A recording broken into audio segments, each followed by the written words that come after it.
Saat krisis, media punya peran penting banget. Media menyebarkan informasi ke masyarakat, bisa tentang jenis krisisnya atau tentang langkah-langkah keamanan. Informasi yang terpercaya itu penting banget untuk keamanan kita semua. Media jadi kayak penyelamat. Berita di media juga bisa membentuk pandangan masyarakat tentang krisis loh. Ini bisa memengaruhi reaksi orang-orang.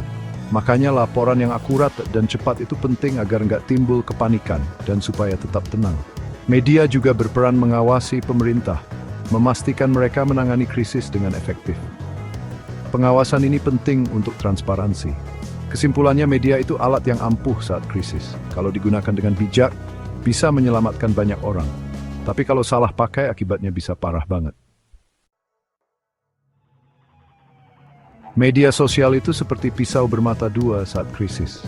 Sisi baiknya, media sosial bisa berbagi informasi secara langsung dengan cepat.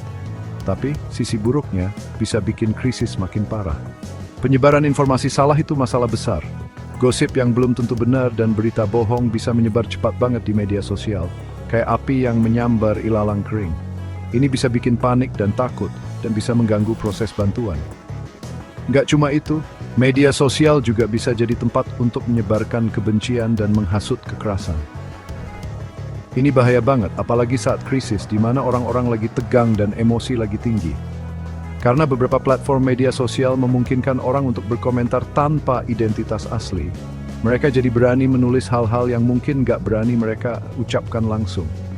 Ini bisa bikin krisis makin parah dan nggak terkendali. Walaupun punya kekurangan, media sosial juga bisa jadi alat yang ampuh untuk meredakan krisis loh.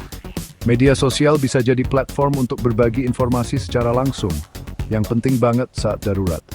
Pemerintah bisa cepat menyebarkan informasi, misalnya tentang rute evakuasi, lokasi pengungsian, atau langkah-langkah keamanan. Ini bisa menyelamatkan banyak nyawa. Media sosial juga bisa menghubungkan dan membantu orang-orang untuk saling dukung saat krisis. Kita bisa pakai media sosial untuk mencari kabar keluarga dan teman, mengkoordinasikan bantuan, dan menawarkan pertolongan. Ini bisa bikin kita merasa lebih dekat dan kuat.